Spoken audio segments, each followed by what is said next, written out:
Buongiorno tutti, sto qui, Lisa. Ho cominciato questo gruppo che si chiama Tavola Italiana e voglio che voi pensi di venire qui. Possiamo condividere tante cose, la musica, arte, artiste, le belle cose che fanno in Italia, come le belle tessili e lenzuoli, e come si fanno le cose, per esempio come si fa una bella tavola. Insomma, il mio gruppo si chiama Tavola Italiana e se vuoi vieni come join us. I want to speak in English for a second just so I can speak freely without hesitating. I just started a group. It's called Tavola Italiana. That means the Italian table. And actually, there are several Tavola Italiana groups with different variations on the name. My Tavola Italiana is something that I'm not that original. It was something from college where when I was studying Italian in a graduate class, there was a table where everybody could congregate and speak the language. And it was fun. We could share our memories and brush up on our language skills. And that's something that I thought that would be nice. I haven't done too many groups. I had one group called Anti-Social Distancing, was a reaction to the fact that, excuse me for juggling the camera, I am without a tripod right now. And I'm not even using a phone, I'm just using a tablet. But anyway, my other group was a reaction to the fact that I'm a social person and I was against social distancing. I wish I could have come up with a more clever name, but I didn't. Meantime, I'm getting some traction with this group, and for example, in the background is a painting by my grandfather, who was a well-known artist who did depictions of Venice and Florence. I'm an artist too. I'm also a cook, I'm a marketing person, a business person, and I'm trying to bring all my talents to the fore. I do strategic marketing and I'm a businesswoman. I'm putting this live on my Marketing Maven Tips page, which I've gotten very little activity on, even though I post very good stuff. I've used it as a filing place where every time I see a good article or something like that, I post it on my Marketing Maven Tips with the idea that I can go back and look at that. And also, you may want to read some of the things that I'm reading because marketing changes every day and the tools are changing every day. And right now there's a lot of opportunities that are out there due to this crisis with COVID-19 because in an effort to be vibrant and giving, companies are offering a lot of their services for free right now. So this is a time where you may be able to jumpstart something even though you don't have a lot of resources. Use the resources that you have. That's what we have to do with strategic marketing, what it's about. When you are trying to sell something, and here I am as my little pitch as a business person, you have to make it attractive for people. You have to be talking to the correct audience, not just to anybody, because a lot of people aren't interested in what you do. What you want are the people that are interested in what you do, and you want to know how to attract them. But when it comes to marketing, it's important to not waste money because I used to have control of about $150,000 in ad spends. And that money could be spent very foolishly if I wasn't careful. The reason why I was able to maximize my marketing efforts was because I knew how to negotiate contracts, play hard to get, look for the good values, because there's always things out there. It's like looking for a sale. You have to be a bit of a hunter for that and on the lookout. And that's what I do. The thing is, when you're involved in business, a lot of times you just don't have time to be managing all these different things. You have your own business to manage, whatever it is that you sell, be it a product or a service. So that is where I can help you, because I will come in and look at the big picture. I will not rip you off. I will look at what your resources are. In other words, how much money do you actually have to spend that you can risk? Because if you can't risk something, don't do it. Especially if you have a business. We're all treading water right now. I went through this in 2008. I closed a business in 2010. It took about 2 years for all the shit to hit the fan. We started out 2008, we were like, we're not going to be affected, our customers are not affected. We're a recession-proof business. Wrong. Why did we think that? Okay, because in the 80s, the economic climate was not that great.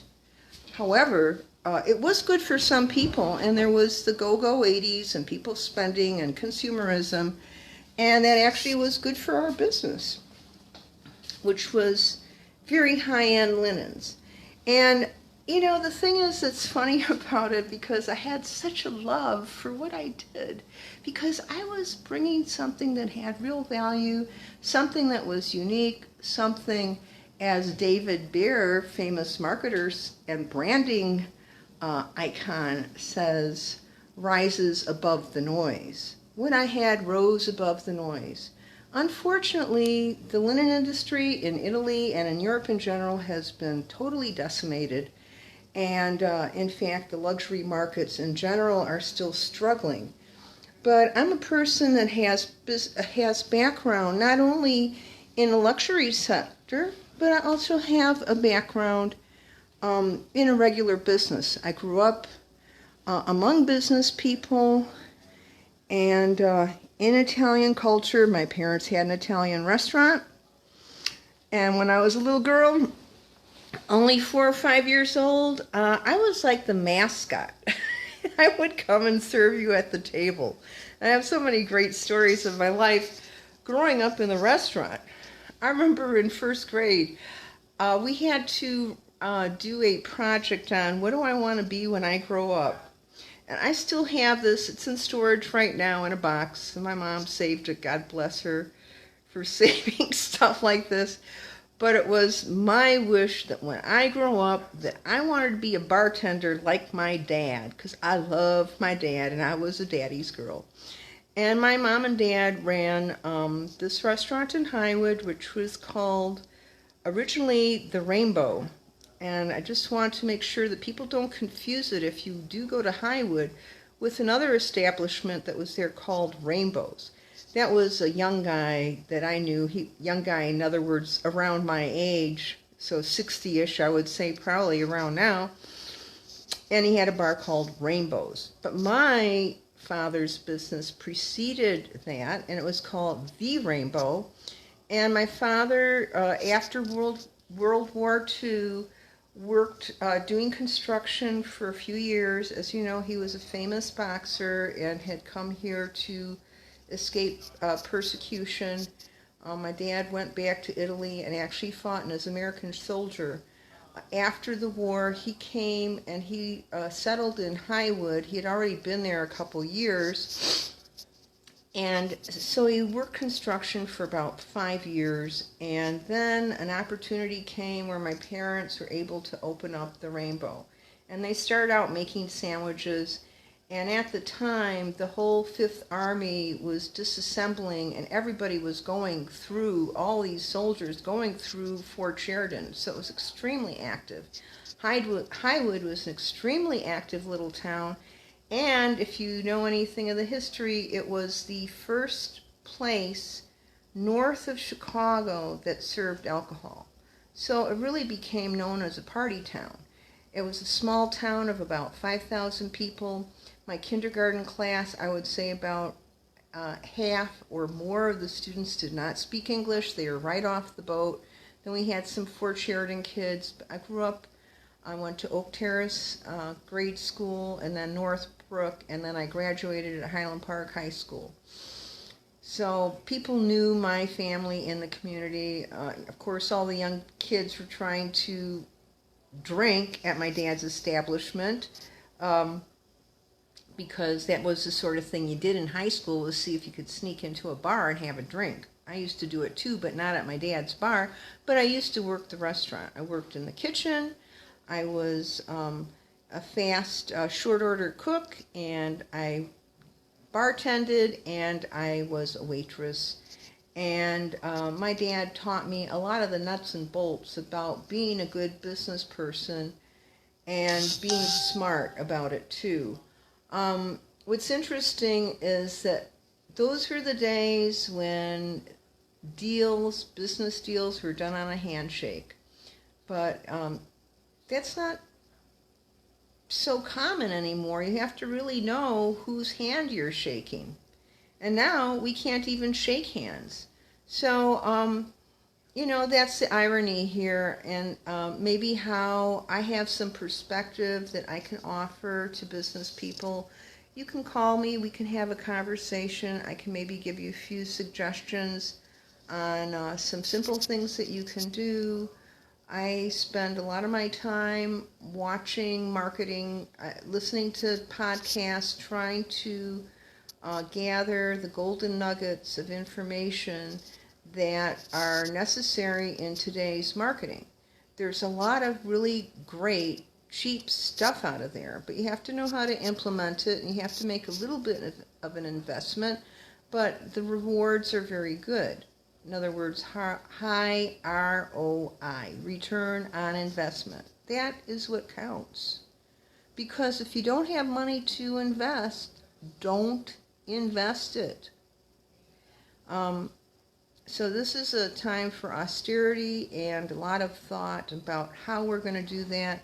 I'm also somebody that can help you maybe start up and give you advice about what types of measures you need to do to keep your clientele feeling safe, because the bottom line is, no matter what you do, no matter what you say, what counts is how your customers feel about your business. What you say makes no difference if it falls on deaf ears. And right now I can see that a lot of people are feeling leery. If you're in bricks and mortar like I was, a lot of the selling process has to do with touching the merchandise in person, feeling it, smelling it, really engaging all the visceral senses. And unfortunately, part of what happened with 2009 and the advent of the Internet of Things was that a lot of businesses did not know how to transition to new marketing tools and to the online environment. They felt secure doing bricks and mortar, as we did, and we had made some attempts to have a website. We had an e-commerce site. The problem was in conveying the luxury experience via the internet. That is not so easy, because in my business what I would do is I would take your hand and I would put it on the merchandise and say, feel how this is. Feeling is believing when it comes to linens, because it's got to feel nice against your skin. And that is the primary thing that people look at, is the hand. Well, how do you convey the hand over the internet? I'm still trying to figure that out. However, there's a lot of other things that I do know about. And so whether you are somebody selling a service or you are somebody selling a product, I think I can help you. It will never hurt to just have a conversation. And the other thing I want to point out is that I also work together with my husband, who is very intelligent. And after having a business for 25 years, you have a large network of business people that you know when you don't have the answer to something, you know where to go. And so that is what I can offer you. In the meantime, check out my page, Tavola Italiana. And I'm probably going to be doing another page, which is going to be called Lisa's Italian Jewish Kitchen, but I don't want to bite off more than I can chew. So far, my little group is getting a little bit of traction, and the reason why I'm doing this on Facebook is because LinkedIn won't give me live. So the hell with you, LinkedIn. I'll just go on Facebook and go live there. And then you'll be begging me to be on your site. Okay, so enough sour grapes. I want to wish you a beautiful day, and I hope you join my group, and I hope you interact with my pages, and if you need good marketing tools, take a look at my page, because every time I see something, I will post it. I see that it's already automatically posting some of my crazy videos that I have posted on Instagram, dyeing my eyebrows and dyeing my hair, and TikTok, where I'm a cat dispensing marketing advice to people on LinkedIn. I'm very experimental, okay? But when I work with a business, I try and use things that I know will work and provide results. But again, you got to look at the big picture, because the big picture reveals the problems. Don't just focus on one thing. This is not the time to do that. We have to optimize everything. So have a wonderful day, and see you soon. Bye-bye.